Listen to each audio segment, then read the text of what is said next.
Баршаңызға қайырлы күн. Сіздермен бірге Айша тағам арнасы. Бүгін мен сіздерге осындай керемет, нәзік, жұмсақ болып шығатын булочканың рецептін ұсынбақшымын. Осы рецептпен жасасаңыздар, өте дәмді болып шығады. Дәмі тіл үйреді. Сол себепті видеоның соңына дейін қарап, менімен бірге болыңыздар. Ең алдымен бізге жылы сүт қажет. Жылы сүтті құйып аламыз. Бетіне құрғақ дрожжи қолданатын боламын. Дрожжамызды салып, сәл араластырамыз. Жылы сүтімізге кішкене кіргуі қажет. Тұз қосамыз. Және де дәміне қарай өз қалауларыңызша қант қоссаңыздар болады. Мен шамамен 3-4 ас қасық қант қостым. Тағы да ақырындап араластырып аламыз. Мен алдын ала маргарин ертіп алған болатынмын. Сары май немесе маргарин қолдансаңыздар болады. Ерітілген маргаринімізді құятын боламыз. Тағы да жақсылап араластырып аламыз. Енді алдын ала електен өткізіп қойған ұнымды барлығын бірден қоспаймын. Аз-аздап қосып қамыр елейтін боламын.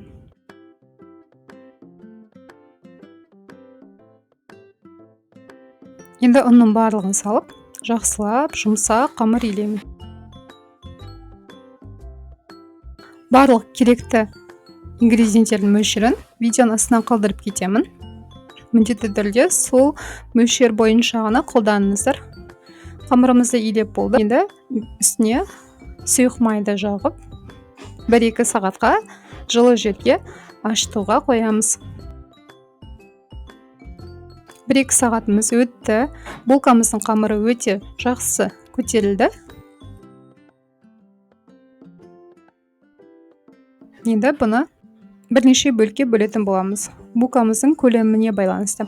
Егер сіздер булкаларыңыздың көлемі үлкен болған қаласаңыздар, кішкене үлкенірек кессеңіздер. Мен осындай орташа көлемде дайындайтын боламын. Піскен кезде жақсы көтерілетін болады. Тағы да үлкейіп, сол себепті осындай орташа көлем таңдадым. Барлығын тура осылай видеодағыдай домалақтап аламыз.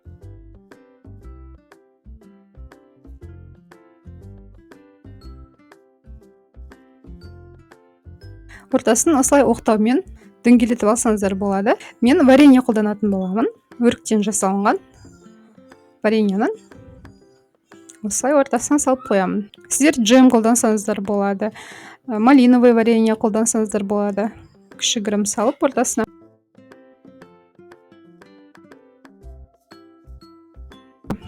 Қараңыздар, немесе осылай қолмен басып бір формаға келтіресіздер. Барлық булкамызды тура осылай басып, ортасына сливамызды салып істейтін боламыз.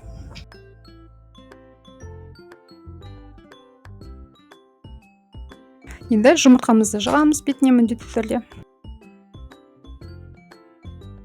Бетіне міндетті түрде жұмыртқаны жағып болғаннан кейін, үстіне крошка себетін боламын. Бұл крошканың жасалу жолы өте оңай. 1 ас қасық сары майды аласыздар да, ішіне 2 чай қасық қант қосып, және де 1 ас қасық ұн қосып араластырасыздар. Сол кезде осындай крошкаға айналады. Майымыз міндетті түрде бөлме температурасында болуы қажет.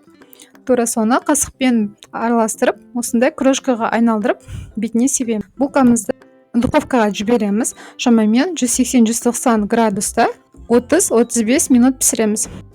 Булкамыз пісті, өте жақсы көтерілді. Байқасаңыздар, өте жұмсақ, өте нәзік болып тұр. Сол себепті сіздерге жасауға кеңес беремін. Сіздермен бірге болған Айша тағам арнасы. Менің арнама міндетті түрде астына өтіп тіркеліп қойыңыздар. Және де өз ой пікірлеріңізді қалдырып кетіңіздер.